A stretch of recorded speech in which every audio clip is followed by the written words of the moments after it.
ಕಾರ್ಮಿಕ ಸಚಿವ ಸಂತೋಷ್ ಲಾಡ್ ಅವರು ಈ ಯೋಜನೆ ತಂದಿರುವಂತದ್ದು, ಇದ್ರ ಬಗ್ಗೆ ನಿಮ್ಗೆ ಏನ್ ಅನ್ಸುತ್ತೆ? ಒಳ್ಳೇದೇ ಕೊಟ್ರೆ ಬಡವರಿಗೆ ₹1 ಯಾರು ಕೊಡೋ ಇಲ್ಲ. ನೀವು ಒಂದು 50,000 ಹೆಲ್ಪ್ ಮಾಡ್ತೀನಿ ಅಂದ್ರೆ ಸಂತೋಷ. ಗೌರ್ಮೆಂಟ್ ಇಂದ ಒಂದು ಕಷ್ಟದಲ್ಲಿ ಅವ್ರಿಗೆ ಕೊಟ್ರೆ ಒಂದು ಅನುಕೂಲ. ಯಾರೋ ಒಂದು ಆಸ್ಪತ್ರೆಗೆ ಹೋದ್ರು ಒಂದು ಒಳ್ಳೇದಾದ್ರೆ ಒಳ್ಳೇದೇ ಮಾಡ್ಲಿ ಬಿಡಿ. ಯಾರು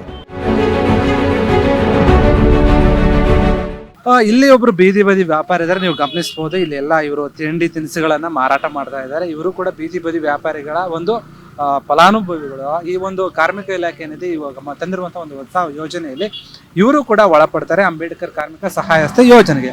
ಸೊ ಹಾಗಾಗಿ ಈ ಒಂದು ಯೋಜನೆ ಬಗ್ಗೆ ಇವ್ರಿಗೆ ಎಷ್ಟು ಗೊತ್ತಿದೆಯಾ ಇಲ್ವಾ ಅಂತ ತಿಳಿಸುವಂತ ಕೆಲಸ ಮಾಡೋಣ, ಕೇಳೋಣ ಅವ್ರನ್ನ. ಸರ್ ನಮಸ್ಕಾರ. ನಮಸ್ಕಾರ. ನಿಮ್ಮ ಹೆಸರು? ನಟರಾಜ್. ಸರ್, ಗೌರ್ಮೆಂಟ್ ಒಂದು ಹೊಸ ಯೋಜನೆ ತಂದಿದೆ ನಿಮ್ಮಂತಹ ಒಂದು ಬೀದಿ ಬದಿ ವ್ಯಾಪಾರಿಗಳಿಗೋಸ್ಕರ ಅಂತ. ಇದ್ರ ಜೊತೆಗೆ ಸುಮಾರು ಜನ 23 ಜನ ವಲಯದವ್ರು ಬರ್ತಾರೆ ಇದರಲ್ಲಿ. ಸೊ ಇದರಲ್ಲಿ ಏನು ಅಂತಂದ್ರೆ ಅಪಘಾತ ಪರಿಹಾರ ಸೌಲಭ್ಯ ಅಂತ ಕೊಡ್ತಾರೆ ಈ ತರ ವ್ಯಾಪಾರ ಮಾಡೋರಿಗೆ. ಅವರು ಅಪ್ಲೈ ಮಾಡಬೇಕು, ಒಂದು ಸ್ಮಾರ್ಟ್ ಕಾರ್ಡ್ ಕೊಡ್ತಾರೆ. ಅಪ್ಲೈ ಮಾಡಿದ್ಮೇಲೆ ಇದು ಯಾವುದೇ ರೀತಿಯಾಗಿ ಏನೋ ಒಂದು ದುಡ್ಡು ಕಟ್ಟೋ ಅವಶ್ಯಕತೆ ಇಲ್ಲ, ಉಚಿತವಾಗಿ ಗೌರ್ಮೆಂಟ್ ಮಾಡಿರುವಂಥದ್ದು. ಇದನ್ನ ನೀವೇನಾದ್ರೂ ಅಪ್ಲೈ ಮಾಡಿದ್ರೆ ನಿಮಗೆ ₹1,00,000 ಒಂದು ವಿಮೆ ತರ ಸಿಗುತ್ತೆ, ಅಂದ್ರೆ ಇನ್ಶೂರೆನ್ಸ್ ಟೈಪಲ್ಲಿ ಸಿಗುತ್ತೆ. ಏನಾದ್ರು ನಿಮ್ಗೆ ಅಪಘಾತ ಆಗಿ ಏನಾದ್ರು ತೊಂದರೆ ಆದಾಗ ನಿಮ್ಮ ಮನೆಯವ್ರಿಗೆ ಸಿಗುತ್ತೆ. ಇಲ್ಲ ನಿಮ್ಗೆ ಏನಾದ್ರು ತೊಂದರೆ ಆಗಿ ನೀವು ಮನೇಲೇ ಇದ್ರು ಕೆಲಸ ಮಾಡಕ್ ಆಗ್ತಿಲ್ಲಪ್ಪ, ನಮ್ಮ ಮನೇಲಿ ಇದನ್ನ ಏನೂ ಮಾಡೋಕ್ಕಲ್ಲ ಅನ್ನೋ ಟೈಮಲ್ಲೂ ಕೂಡ ಹಣ ಸಿಗುತ್ತೆ ₹1,00,000 ತನಕ. ಮತ್ತೆ ನಿಮ್ಮ ಫ್ಯಾಮಿಲಿಯಲ್ಲಿ ಯಾರಾದರೂ ಏನಾದರೂ ಸೀರಿಯಸ್ ಆಗಿ ಹಾಸ್ಪಿಟ್ಲಿಗೆ ಏನಾದರೂ ಅಡ್ಮಿಟ್ ಆದಾಗ, ಇಲ್ಲ ನೀವೇ ಯಾರಾದರೂ ಇದ್ದಾಗ ಅವ್ರಿಗೂ ಕೂಡ ಅವರ ಖರ್ಚಿಗೆ ಅಂತ, ಹಾಸ್ಪಿಟ್ಲ್ ಖರ್ಚಿಗೆ ಅಂತ ₹50,000 ತನಕ ಸಹಾಯ ಮಾಡುತ್ತೆ ಗೌರ್ಮೆಂಟ್. ಈ ಒಂದು ಸ್ಕೀಮ್ ತಂದಿದೆ, ಹೊಸ ಯೋಜನೆ. ಈ ಒಂದು ಯೋಜನೆ ಬಗ್ಗೆ, ಸರ್ಕಾರದ ಈ ಕೆಲಸದ ಬಗ್ಗೆ ಕಾರ್ಮಿಕ ಸಚಿವ ಸಂತೋಷ್ ಲಾಡ್ ಅವರು ಈ ಯೋಜನೆ ತಂದಿರುವಂಥದ್ದು, ಇದ್ರ ಬಗ್ಗೆ ನಿಮ್ಗೆ ಏನ್ ಅನ್ಸುತ್ತೆ? ಗೌರ್ಮೆಂಟ್ ಇಂದ ಅನುಕೂಲ ಆದರೆ ಒಳ್ಳೇದು. ಇದುವರೆಗೂ ನಮ್ಗೇನು ಯಾವ್ದು ಅನುಕೂಲ ಇಲ್ಲ. ಸುಮ್ಗೆ ಏನೋ ಕೇಳಕ್ ಹೋದ್ರೆ ಆಧಾರ್ ಕಾರ್ಡು ಅದು ಇದು ಕೇಳ್ತಾರೆ, ಒಂದು ಲೋನ್ ಕೊಡ್ಬೇಕಾದ್ರು ಡಾಕ್ಯುಮೆಂಟ್ ಕೇಳ್ತಾರೆ, ಯಾವ್ದೇನು ಬಂದಿಲ್ಲ. ಅದು ಮಾಡ್ತೀನಿ ಇದು ಮಾಡ್ತೀನಿ ಯಾವುದು ಮಾಡಿಲ್ಲ. ಏನೋ ನಾವು ಜೀವನಕ್ಕೆ ಇದು ಮಾಡ್ಕೊಂಡು ವ್ಯಾಪಾರ ಮಾಡ್ಕೊಂಡು ಇದ್ದೀವಿ ಅಷ್ಟೇ.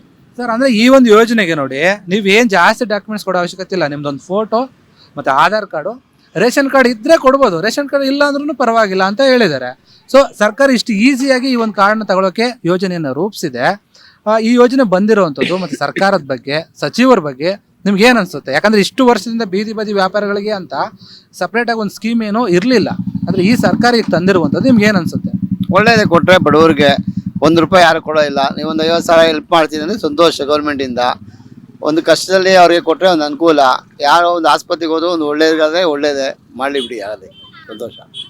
ಗೌರ್ಮೆಂಟ್ ಬಡವರಿಗೆ ಒಳ್ಳೆ ಕೆಲಸ ಮಾಡಿದ್ರೆ ಒಳ್ಳೇದು. ನಾವು ಒಂದು ಈ ಒಂದು ಸೌಲಭ್ಯದಿಂದ ಖುಷಿಯಾಗಿದೆ ಅಂತಿದ್ದಾರೆ. ಸರ್, ನೀವೊಂದು ಈ ಕಾರ್ಡ್ನ ಮಾಡಿಸ್ತೀರಾ? ಹಾಗಾದ್ರೆ ಮಾಡಿಸಿದಕ್ಕೆ ಒಂದು ಫೋಟೋ ಬೇಕಾ?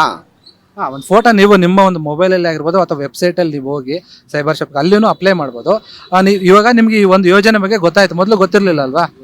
ಹೌದಾ, ಗೊತ್ತಾಗಿದೆ. ಈಗ ಖಂಡಿತ ನೀವು ಮಾಡಿಸ್ತೀರಲ್ವಾ? ಮಾಡಿಸ್ತೀವಿ ಅಂತ ಹೇಳ್ತಿದ್ದಾರೆ. ಈ ಒಂದು ಯೋಜನೆಯನ್ನು ಪಡ್ಕೊಳ್ತೀವಿ ಅಂತ ಹೇಳ್ತಿದ್ದಾರೆ.